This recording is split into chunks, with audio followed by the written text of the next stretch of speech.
हर so हीरा छाड़ के करे आन की आस, तेह नर दूध क जाएंगे सतबा के रविदास। ऐसा चाहूँ राज मैं जहाँ मिले सबन को अन्न, छोट बड़ा सब संग से रविदास रहे प्रसन्न। का मथुरा का द्वारका का काशी हरिद्वार, रविदास खोजा दिल अपना तो मिलिया दिलदार। रविदास ब्राह्मण मत पूजिए जो वे गुणहीन, पूजिए चरण चंडाल के जो होवे गुण प्रवीण। जो बोले सो निर्भय सतगुरु रविदास महाराज की जय। सतगुरु स्वामी सर्वनदास महाराज की जय। सही संत रामानंद महाराज की, सर्व संत समाज की। श्री गुरु रविदास शक्ति, अमर रहे। श्री गुरु रविदास शक्ति, अमर रहे। श्री गुरु रविदास शक्ति, अमर रहे। जय गुरुदेव, धन गुरुदेव, सतनाम सतनाम सतनाम।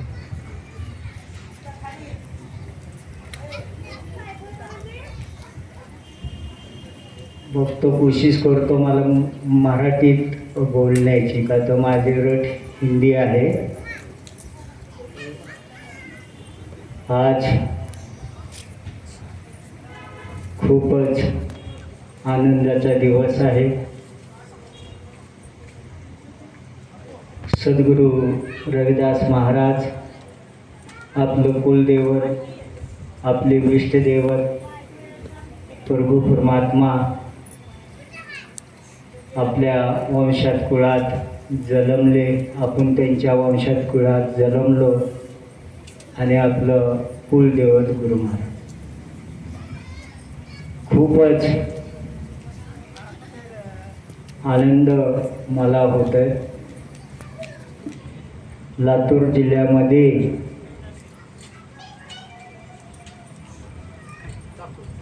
चाकूर इथे सद्गुरू रविदास महाराजांचे अनुयायी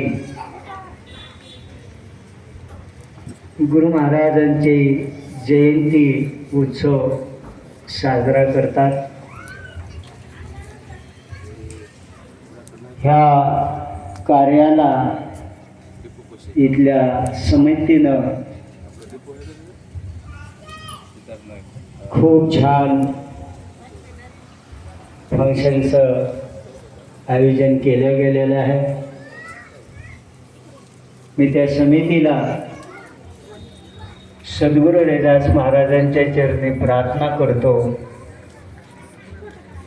त्यांच्या हातानं अजून खूप चांगलं कार्य हो। पुरी टीम, त्यांची कमिटी, त्यांना माझ्याकडनं लाख लाख कोट कोट शुभकामनाएं, बधाई। मला 2 दिवसाखालीच कळलं की महाराज तुमचा वेळ आहे का,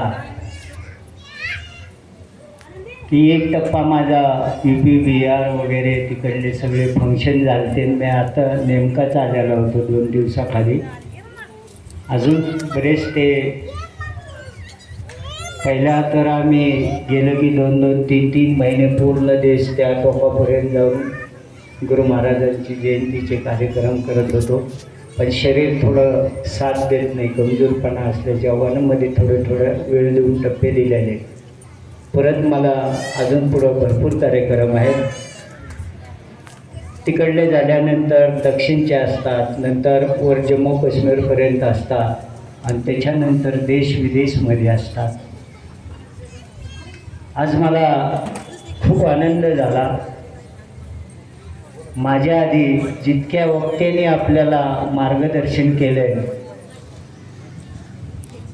महापुरुषांच्या विचाराबद्दल खूप समजावण्याचा प्रयत्न केला. ह्या ठिकाणी राजकीय लोकही बसलेले आहेत, गुरु महाराजांचे अनुयायी भक्तही आपण बसलेले आहात, समाजाचे काही संघटन काम करणारे वक्ते बी या ठिकाणी आहात. पहिली गोष्ट, गुरु महाराजांची जयंती माघ पौर्णिमेच्या दिवशी त्यांचा जन्मदिवस पुऱ्या जगात विश्वात साजरा केला जातो. लगभग 25 करोडपेक्षा जास्त लोक आपली लोकसंख्या आहे. आणि जर महाराष्ट्र सोडला, गुरु रविदास महाराज किंवा फुले, शाहू, आंबेडकर ह्या सगळ्या महापुरुषांना सन्मान देणारा, जम्मू काश्मीरपासून आपला नाशिकच्या पलीकड मध्य प्रदेश, पुरा देश हा चर्मकार समाजच आहे. आणि गुरु महाराजांच्या बरोबर बाबासाहेबांना आणि महापुरुषांनाही तेवढा सन्मान दिला जातो. जयंती म्हणजे खूप आपल्याला समजून घ्यायचंय. महापुरुषांचे विचार आणि गुरु महाराजांचे विचार आपल्यासाठी खूप महत्त्वपूर्ण आहे. एक प्रकारचा ज्या समाजाला शूद्र म्हणलं जातं,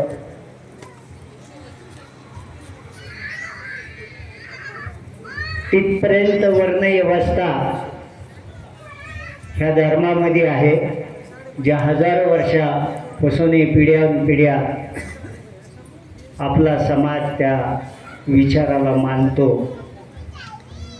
बळच मानल्या जातं. त्यांच्याकडनं आपल्याला मानायला अधिकार नाही आहे. शूद्राच्या नंतर अतिशूद्र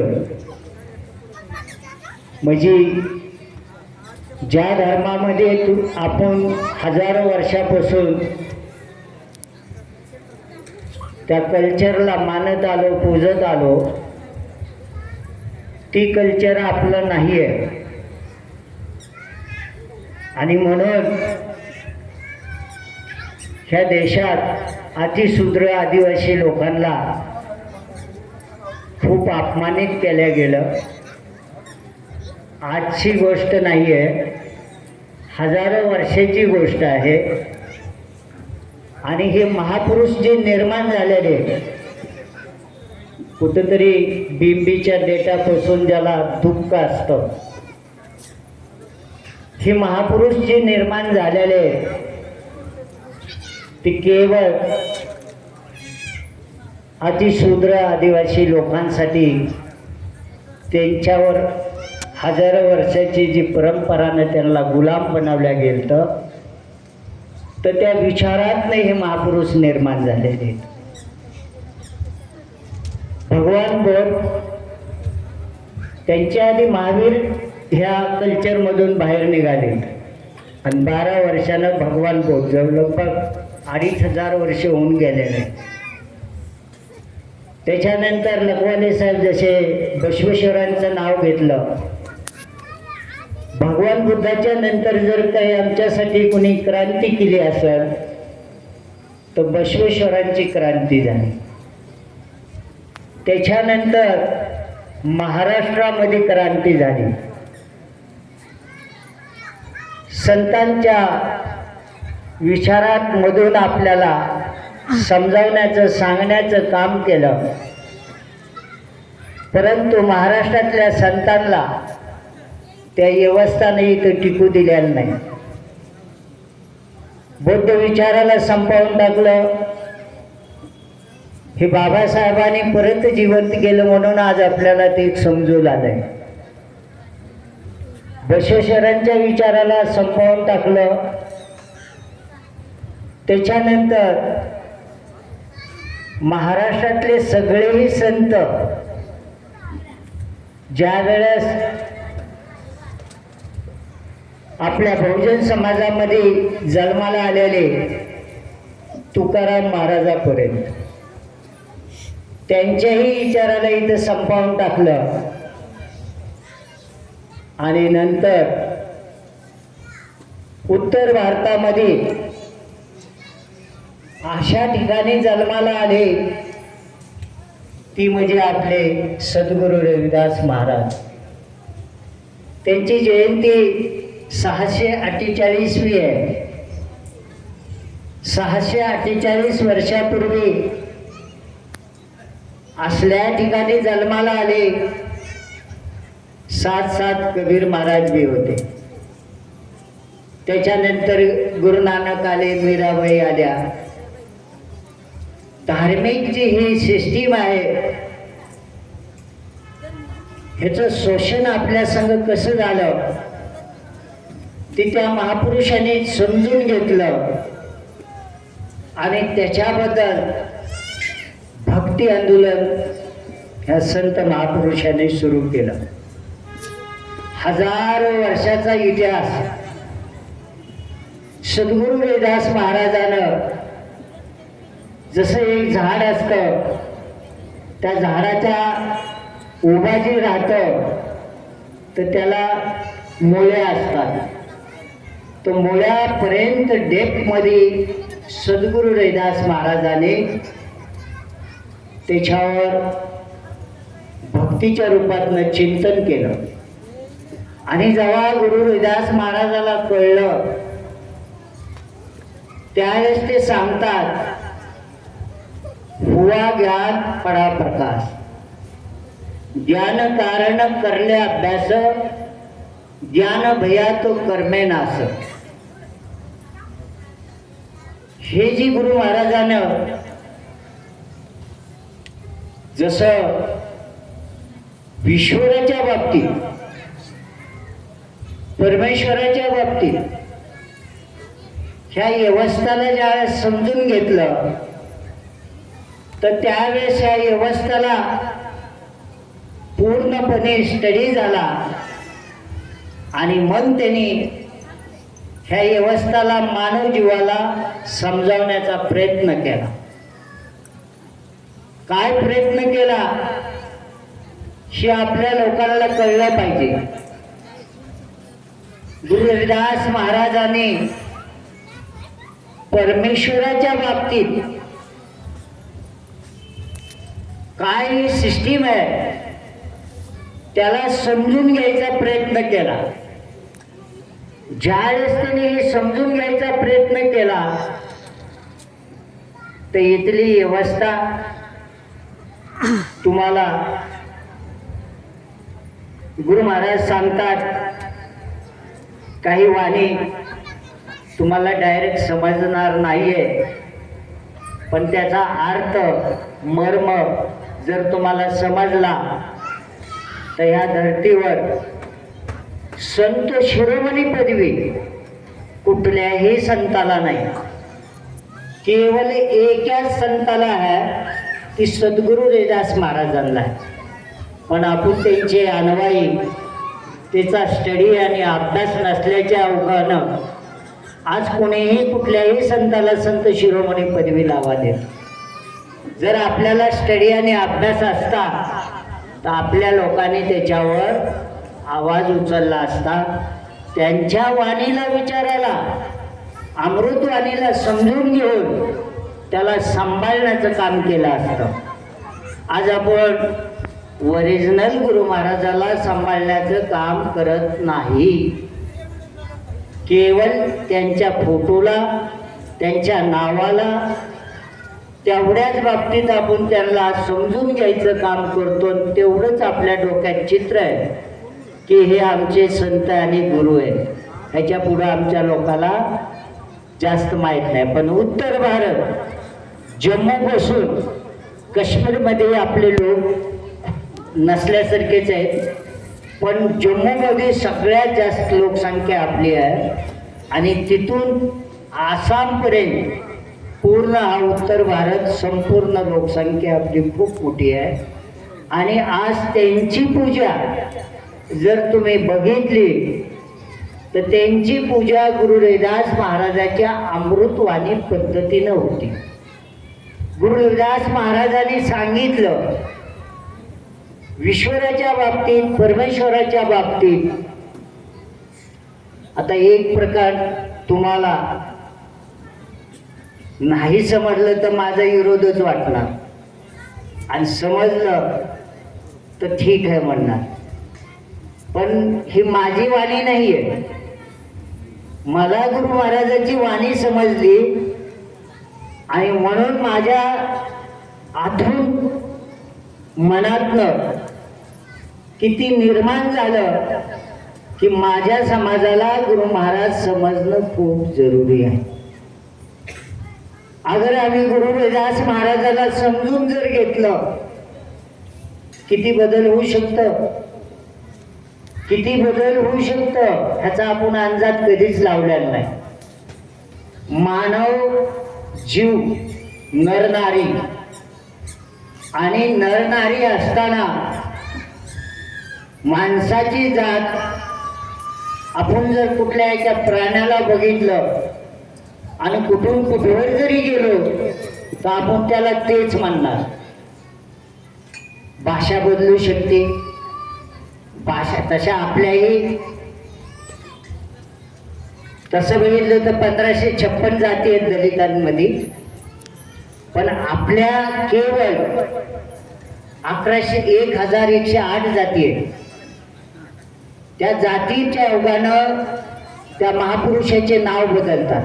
जसं आपण इथं चांभार म्हणून घेतो, थोडं पुढे गेलं तर समगार म्हणल्या जाईल, त्याच्या पुढे गेलं तर वेगळं म्हणल्या जाईल. असं आपल्या, पण आपली जात एकच, आपला देश एकच, आपला गुरु एकच. धर्म जो असतो ह्या सगळ्याला विचाराशी बांधून ठेवण्याचं काम करतो.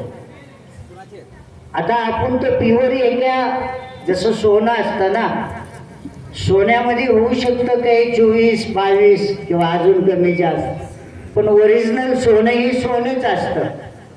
तसं अगर आपल्या जातीकडे जर आपण गेलो तर बरेच त्या सोन्याचे अनेक दागिने होतात, पण आपण दलित म्हणलं की आपल्यात काही बदल नाही. म्हणून हे सगळ्यात जास्त आज बाबासाहेबांचेही सध्या विचार अगर काशीराम साहेब जर नसते तर शायद आम्हाला कुणाला एवढं कळलं नसतं. काशीराम साहेबांच्या आव्हानं हे सगळ्या देशाला त्यांनी समजावण्याचा प्रयत्न केला, म्हणून त्यांची विचारधारा ही आज आम्हाला पूर्ण कळली. आणि गुरु रविदास महाराजांची विचारधारा, जसं आता माझ्या आधी सांगितलं, त्याने बुद्ध असतील, महात्मा ज्योतिराव फुले असतील, बाबासाहेब असतील, सावित्रीबाई फुले असतील, हे सगळे ह्या महामानवाचे विचार केवळ आपल्यावर अन्याय होता, आपल्याला गुलाम बनवल्या गेलं, म्हणूनच त्यांनी आपल्या आपल्या जसं त्यांना ज्ञान प्राप्त झालं त्या पद्धतीने या समाजाला समजावण्याचं काम ह्या महापुरुषांनी केलेलं आहे. पण गुरु रविदास महाराज आपले, आता इथं विषय काय येतो, ईश्वर आहे का नाही,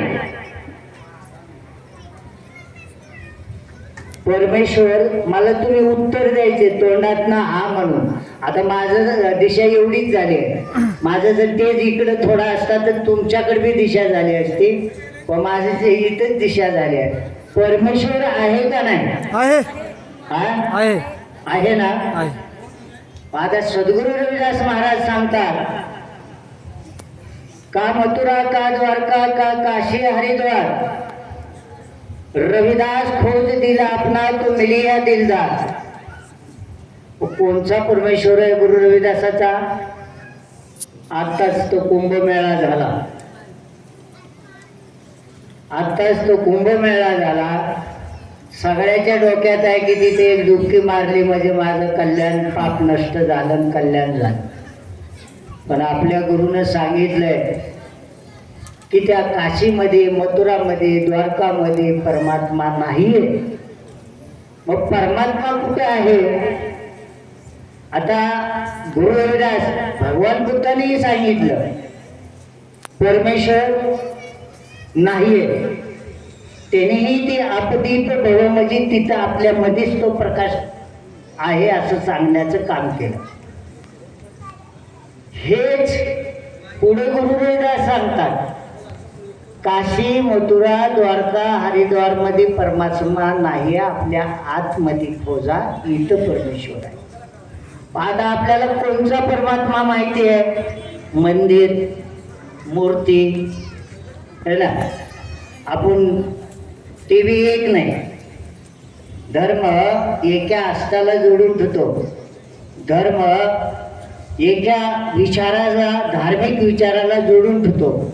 उदाहरण मुसलमान बाय, त्यांना पुराण आणि त्याच्यातली दिलेली जी धार्मिक सिस्टीम आहे ते जगभर त्या विचाराला जोडल्या गेलं.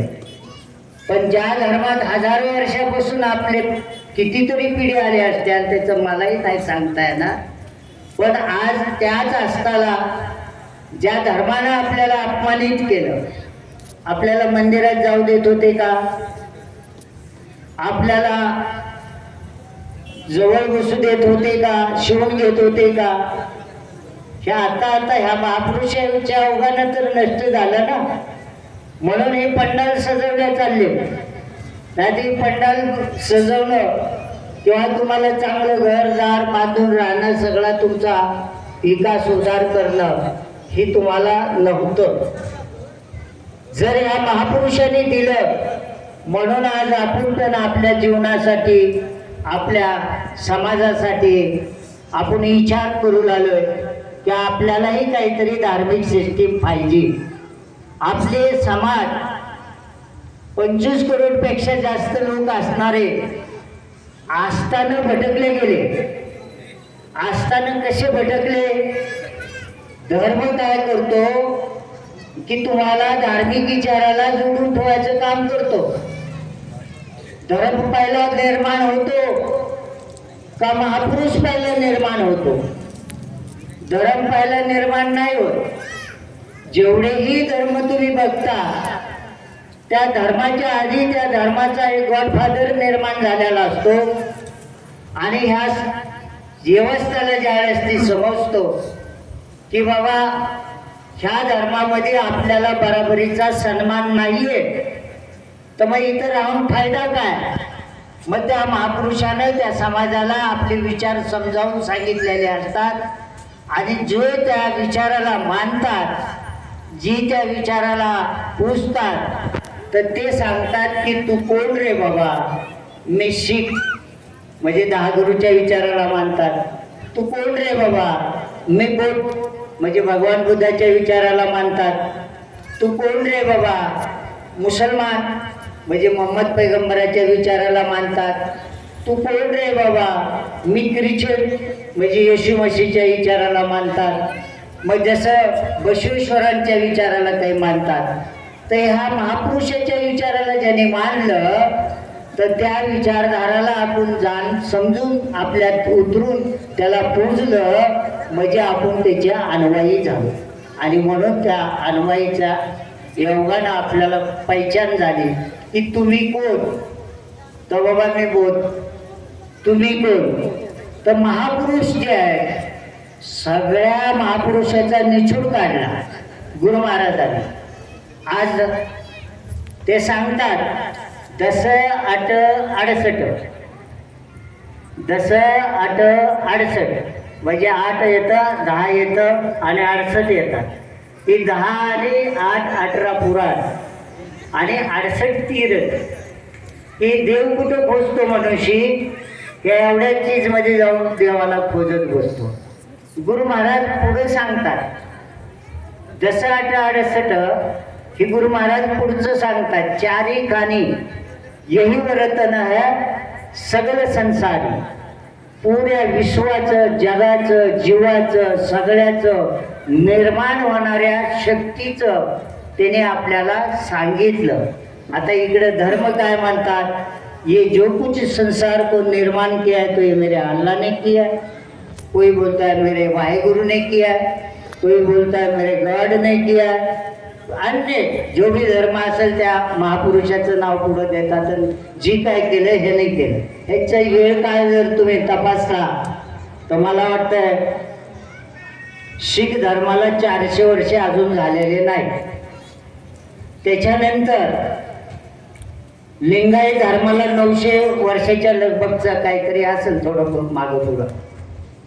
1400 वर्षाचं मुस्लिम धर्माचं, 2000 वर्ष होऊन गेले ख्रिश्चन धर्माचं.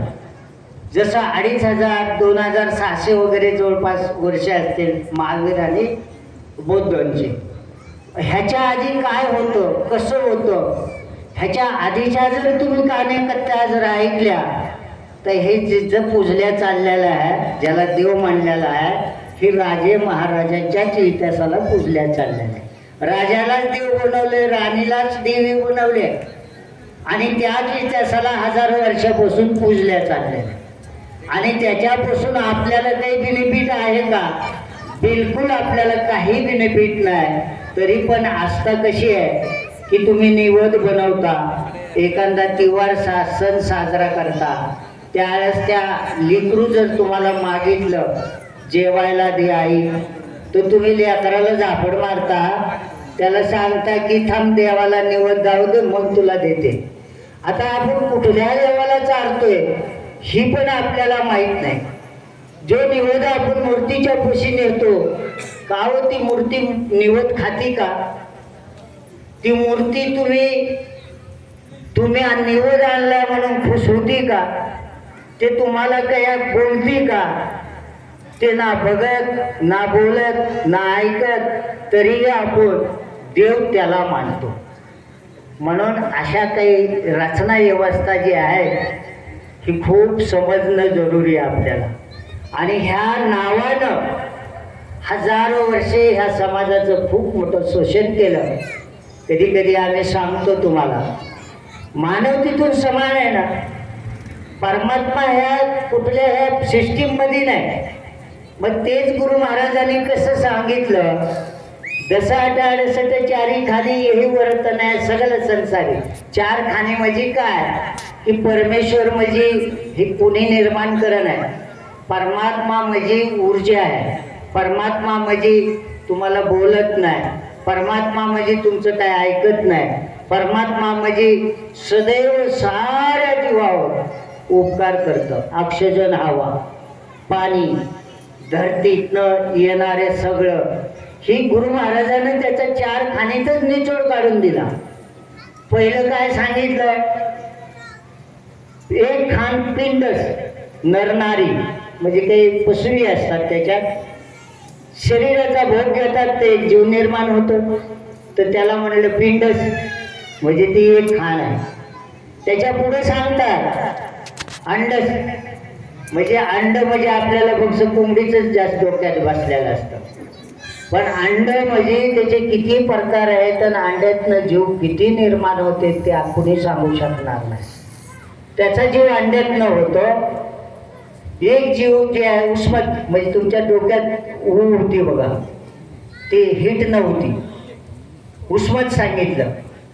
आणि चौथा जो आहे बीजक, जे धरतीत टाकल्या जातं ती वर येतं.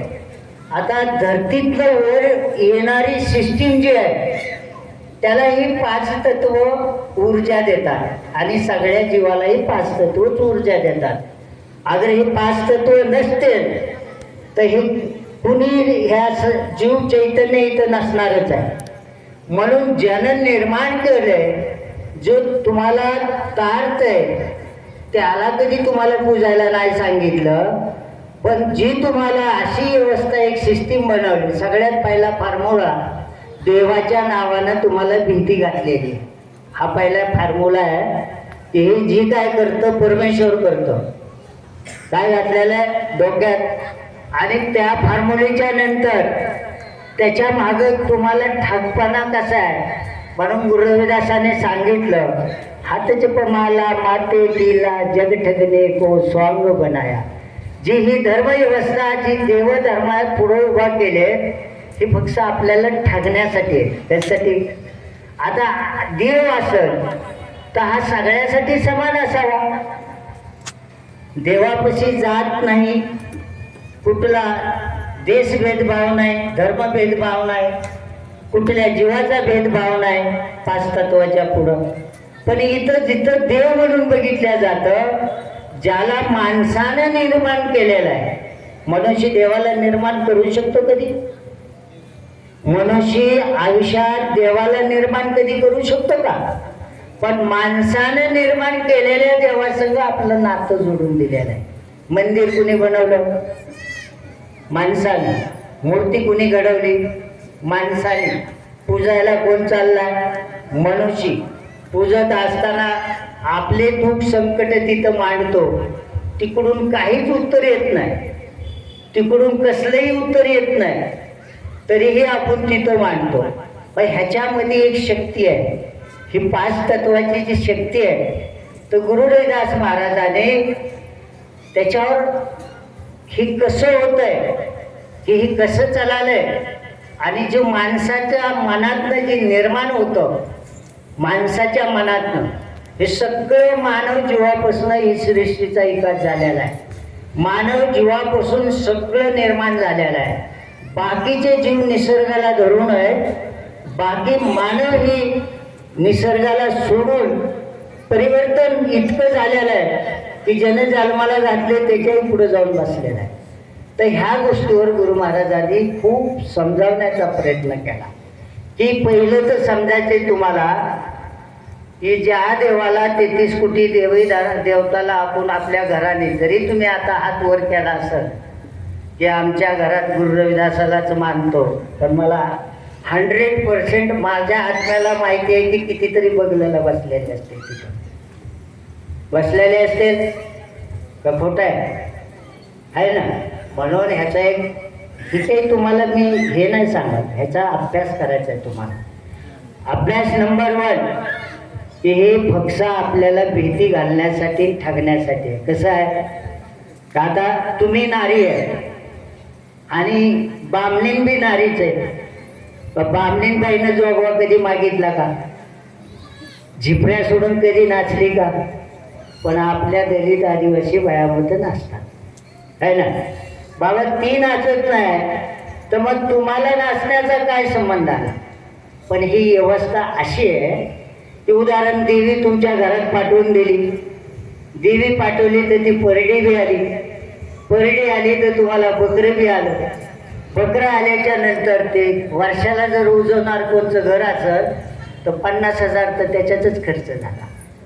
म्हणजे लेकराला शिक्षणाला आपण फी भरणार नाही लवकर, चांगल्या ठिकाणी जाऊन आपण शाळेत त्याला शिक्षण देणार नाही, पण आपण ते देवाच्या नावानं सांगितलेलं असतं, जी दिमागात घुसतं हे केलं तरच माझं भलं होतं. म्हणून अशा व्यवस्थेला आपण बळी पडलेले लोक आहे आणि ह्यांनी जाणून बुजून आपलं धन इकडे डायव्हर्ट केलेलं आहे की ते धन आपलं आपल्या घरात लेकरा बाळाला शिक्षणाला, कपड्याला, घर चांगलं स्वच्छ असावं, कलर दिलेला असावं, खायला तुम्ही चांगलं हे केलेलं असावं. एक सण जर तुमचा तेवढा पैसा घेऊन जातं पण तुम्हाला 12ही महिने त्या चक्रामध्ये फिरवलेला आहे. एक सण गेला की दुसरा येतो, एक सण गेला की तिसरा येतो, चालूच आहे 12 महिने. एका महिन्यात किती किती येतात ती बी माहीत नाही अजून. तर ही जी सिस्टीम आहे, विश्वर नावाची ही सिस्टीम नाही आहे. आणि जर असती तर जगाच्या पाठीवर सगळ्यांनी समान केली असती. इथं समान आहेच नाही. मुस्लिम यागळाच करतो, तो ख्रिश्चन यागळाच करतोय, तो यागळाच करतोय, तो हा यागळाच करतोय. आता त्या देवाला हवेला काही घेणं देणं आहे का? तुम्ही काय करता ते? पाण्याला काही घेणं देणं आहे का? धरतीला, चांद, सूर्याला? पण हेच तत्व आपल्या शरीरात आहे. जी ब्रह्मांडामध्ये आहे तीच पिंडामध्ये आहे.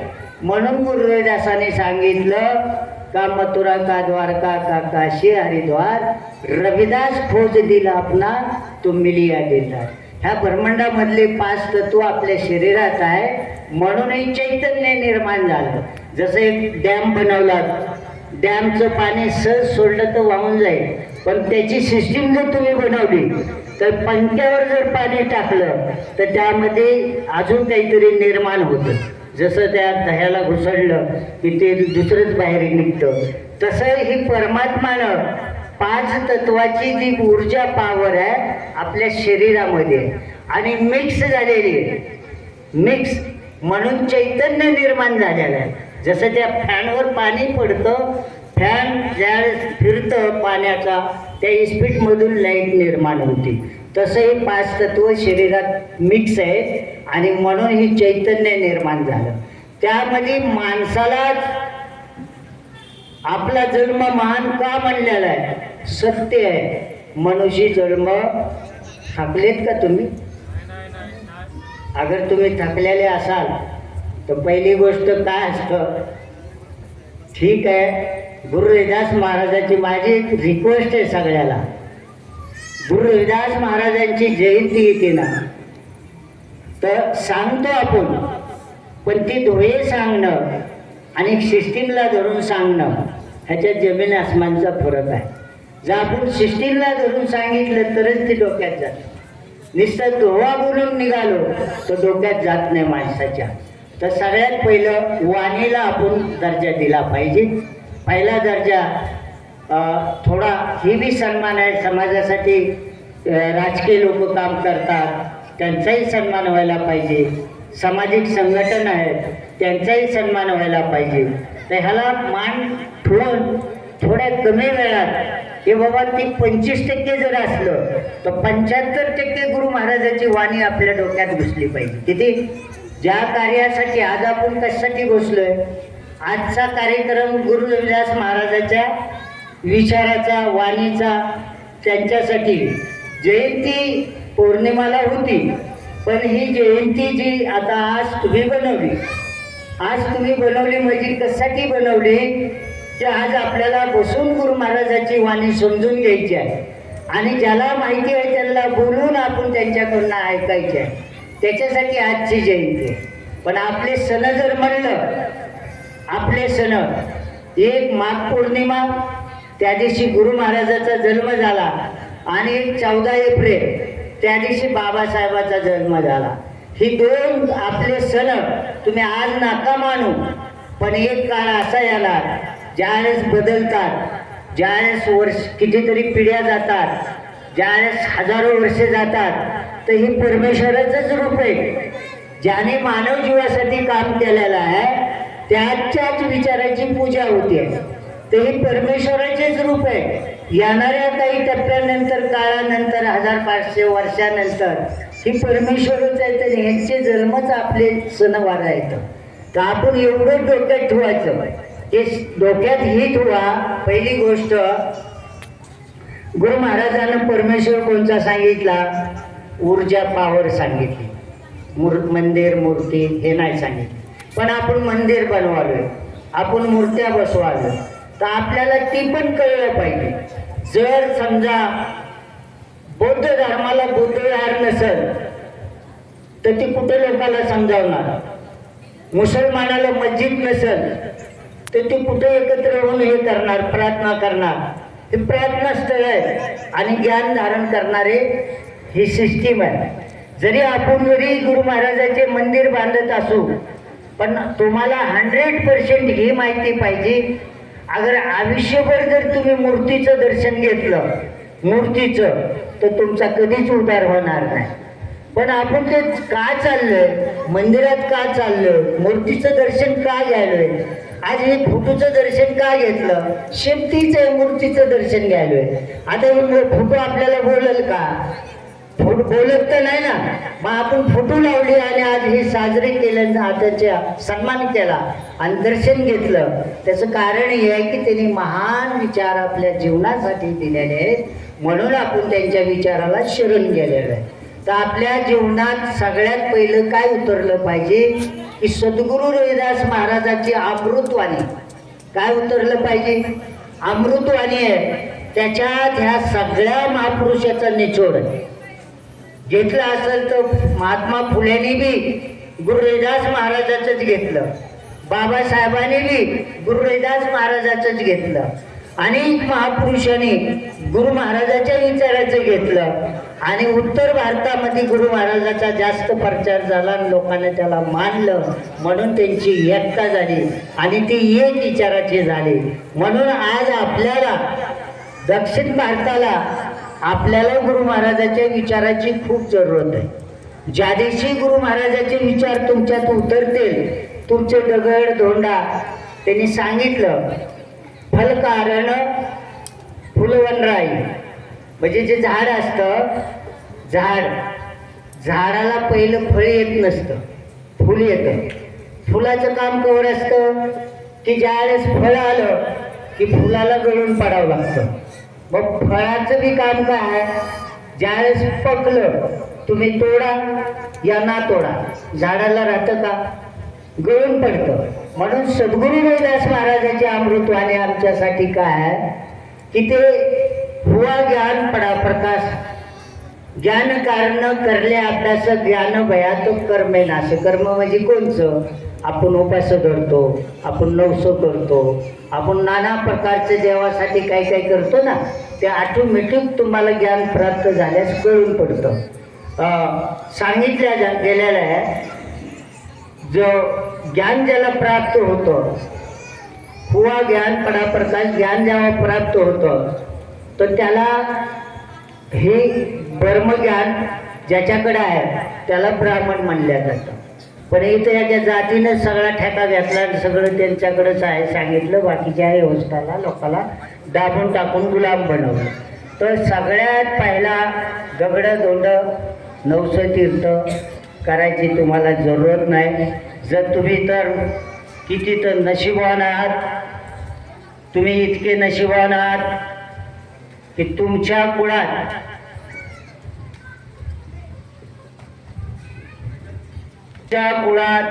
असा महापुरुष पैदा झालाय. रजनीश ओशोने त्यांना सांगितलं गेलेलं आहे, ती जैन होते, त्यांनी महावीरला जास्त महत्त्व दिलं असतं, पण त्यांनी सांगितलं वरती तारे जे आहेत, तारे आकाशात संत रूपी आहेत, खाली जसे संत आहेत तसे वर तारे संत रूपी आहेत. आणि त्यातला दूर्व तारा ही सद्गुरू रविदास महाराज आहेत.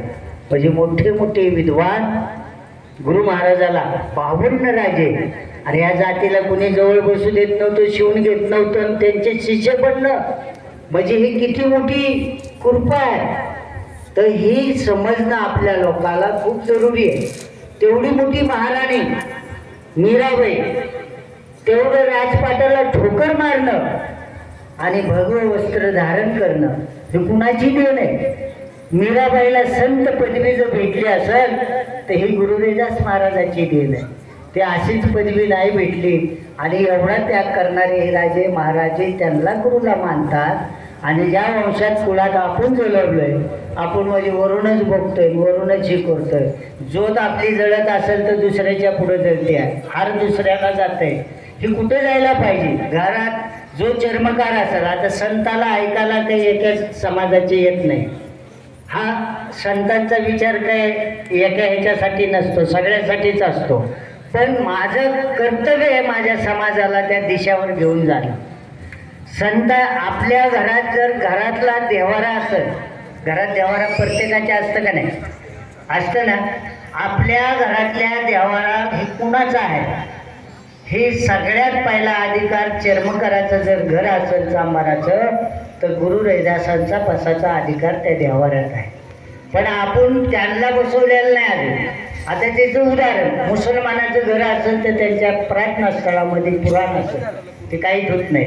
शिखांचं तसंच आहे, प्रत्येक धर्माचं तसं आहे. मग आपणच कळर ही ठेका घेतलाय का?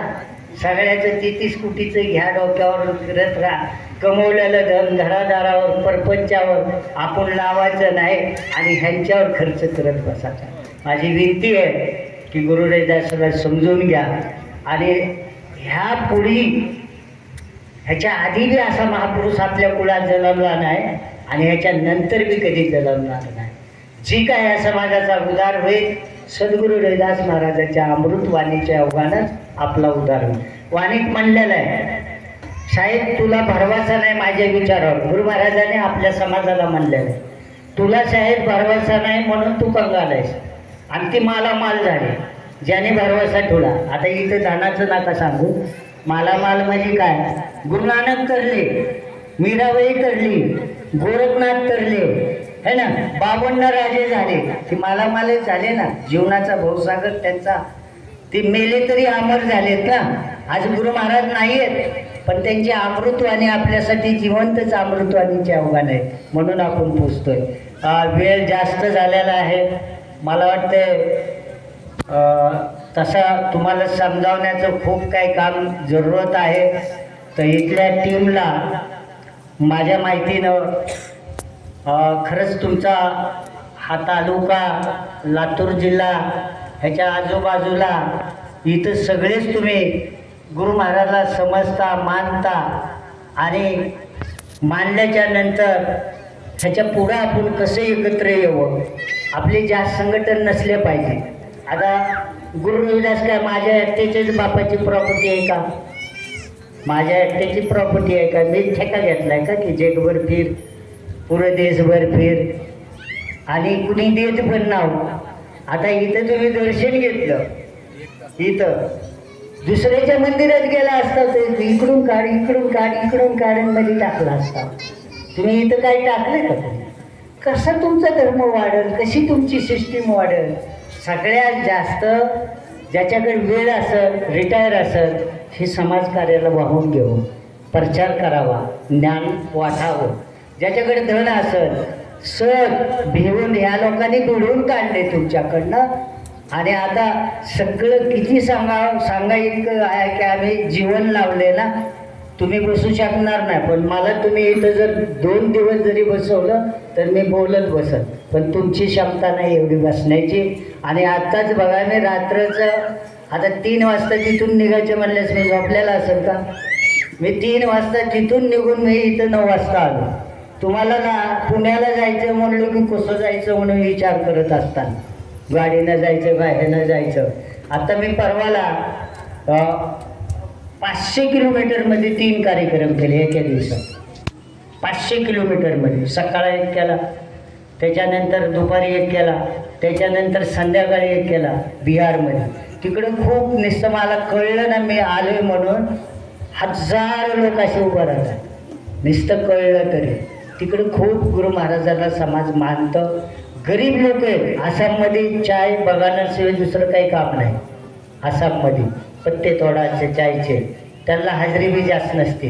पण त्या लोकांनी 20,000 साड्या एकसारख्या आणल्या. किती? 20,000 साड्या एकसारख्या आणल्या. आणि त्यांची काहीतरी 4-5 किलोमीटर काहीतरी ती शोभायात्रा होती. आणि 3 दिवस कार्यक्रम केला, बंद नाही, माईक बंद नाही. 3 रात्र 3 दिवस कार्यक्रम केला. आणि 50 लाख त्या गरीब लोकांनी खर्च केला त्याच्यावर. 50 लाख म्हणजे त्यांच्यापेक्षा आपण खूप परमात्मानं गुरु महाराजांच्या कृपेनं आपल्या समाजाला भेटलेला आहे. तर आपण ह्या समाजासाठी वेळ बी द्यावा, धन बी द्यावं आणि काही ज्ञान असेल तर ज्ञान बी द्यावं. तर हे काम आपण सगळ्यांनी केलं पाहिजे का नाही केलं पाहिजे का अजूनही नवसे तीर्थ करत त्या डुबक्या मारायच्या. ज्या तुमच्या गुरुनं सांगितलं की तिथे देवच नाही ते सांगतात. ते जे जलप्राणी आहेत ना, युगोयुगो ती मासा त्या गंगेत आहे, बिंडूक गंगेत आहे. अजून किती जलप्राणी असतील माहीत नाही, पण ती युगोयुगो तिथं राहतात. त्या पाण्याशिवाय त्यांचं नातं दुसरं काही नाही. त्यांचा कधी उद्धार झाला नाही आणि क्षणभर डुबकी मारून आमचा कसा उद्धार? क्षणभर मळ बी नाही, उलटा मळ बसत तुमच्या अंगावर. तर असे की भरपूर काय आहे सांगण्यासाठी. तुम्हाला गुरु रविदास अमृतवाणी रोज सकाळ संध्याकाळ चाललेली आहे त्या ह्याच्यावर काय म्हणतात त्याला, यूट्यूब. तर तुम्ही घरात बसून ऐकू शकता. तुमचा गुरुनं सांगितलं 1 रुपया बी खर्च नाही. आता इथं आरतीची म्हणत होते, नाम तेरो आरती मजन मुरारे, म्हणजे नावाचीच आरती, आरती लावलेली नाही. महाराजांनी आरती लावलेली नाही. नाम तेरो आरती मजन मुरारी, म्हणजे मजन म्हणजे त्या शक्तीला. तर तुला नावाचीच आरती. नाम तेरो आसनो म्हणजे बसायला किंवा टाकलेलं नाही, फक्त नावानं, तुला नावाचंच. नाम तेरो उरसान, नाम तेरो केसरो ले चिटकारे, नाम तेरो अंमला, नाम तेरो चंदनो, घसे जगते नाम ले तुझको चारो. जसं नाम तेरो दिवा, नाम तेरो वाटी, नाम तेरो तेले माहे पसारी, नाम तेरे की ज्योत लगाई भय उजारो भवन सगलारे, नाम तेरो तागा नाम फुलमाला बहार अटार सगळं जुटार तेरो किया तुझके आरपो. म्हणजे गुरु महाराजांनी सांगितलेलं आहे, हे सगळं जे आहे हे किती वेळ राहणार आहे. तुम्ही ज्योत जरी लावली तर तेल तरी संपल, वात तरी जळल, सगळं तरी जळून जाईल. ही थोड्या वेळाचा भाव आहे. पण अशी आरती आपल्या मनात न लावलं पाहिजे. त्याला पहिल्यांदा गुरुदीक्षा असते, दुसऱ्यांदा ते मंत्र असते, मग आपण त्या रट लागते, आणि रट लागल्याच्या नंतर आपण ते दगड धोंड्याच्या बाहेर निघतो आणि मग त्या सत्कर्माकडे जातो. मुखातनंच फक्त नाम आहे. परमेश्वराचं बी नाव असेल तर फक्त मुखामध्ये घेणारं नाव हीच ईश्वराला प्रसन्न होतं. ते होम हाम आमकं तमकं हे खर्च करून काही परमात्मा पैसे जात नाही. आणि जे आपण रटून आतमध्ये घेतलेला पवित्र झालेला असतो. म्हणून गुरुदासांनी सांगितलं, मन चंगा तर कठोटी मे गंगा. आपल्या आत मन कपडा घाण असेल साबण लावू शकतो आपण, चामड्याला काय घाण लागले साबण लावू शकतो, पण मनाला कसं काय साबण लावता येईल. मग मन साफ कुठून होतं की मुखातनं त्या परमात्मा शक्तीचं नाव घ्यायचे. परमात्मा म्हणजे दगडधोंडा मंदिर तीर्थस्थान धर्म व्यवस्था ही नाही, सदैव कधी ती नष्टच नाही झालेली त्या शक्तीला गुरु महाराजांना परमात्मा म्हणलं. त्या एका शब्दात अजून समजावतो थोडंसं. राम, राम हे नाव परमेश्वर शक्तीचं आहे. राम नाव दशरथ जन्माच्या आधीही राम नाव आहे, पण त्याला फिक्स करून टाकलं. दशरथाच्या पोराला रामदेव बनवून टाकलं. तर गुरु रविदास महाराजांनी सांगितलं, माझा राम दशरथ पुत्र नाहीये. 4 रामाचं वर्णन केलं. दशरथ पुत्र हे नामीकरण, म्हणजे प्रत्येक हे शरीर आहे ना, तुम्हाला ह्या हाडा मासाला एक नाव आहे, त्या नावाची ओळख आहे तुम्हाला. त्या अशी ओळख नाही तुमच्या, जर नाव नसते तर तुम्हाला कुणी ओळखत नसतं. म्हणून एक नाव नामीकरण राम, दुसरं नाम घटघटमध्ये निवास करतो, तिसरं राम सारा पसारा, चौथा राम ही शक्ती कशी सगळ्यावर कृपा करायला, मी त्या रामाची पूजा करतो. गुरु रविदासांनी काय सांगितलं, माझा राम म्हणजे हे 5 तत्व, मी ह्या रामाची पूजा करतो. तर हे समजून घ्यायला पाहिजे आपल्या गुरुनं कुठल्या रामाची पूजा केली, भक्ती केली. तसंच तुम्ही कर्मकांडातनं अंधश्रद्धातनं बाहेर निघा. तुमचं धन वाचवा, परिवार लेकरा बाळाला चांगलं शिकवा, घरादारात चांगला खा, तुमचं घर स्वच्छ ठेवा. जिथं स्वच्छता आहे तिथंच आपलं मन पवित्र होतं. आणि म्हणून मन पवित्र होणारा मार्ग मुखामध्ये परमेश्वराचं नाम जपणं ही खरा माणसाचा धर्म. म्हणून माणसाला भरपूर काय महापुरुषांनी सांगितलेलं आहे.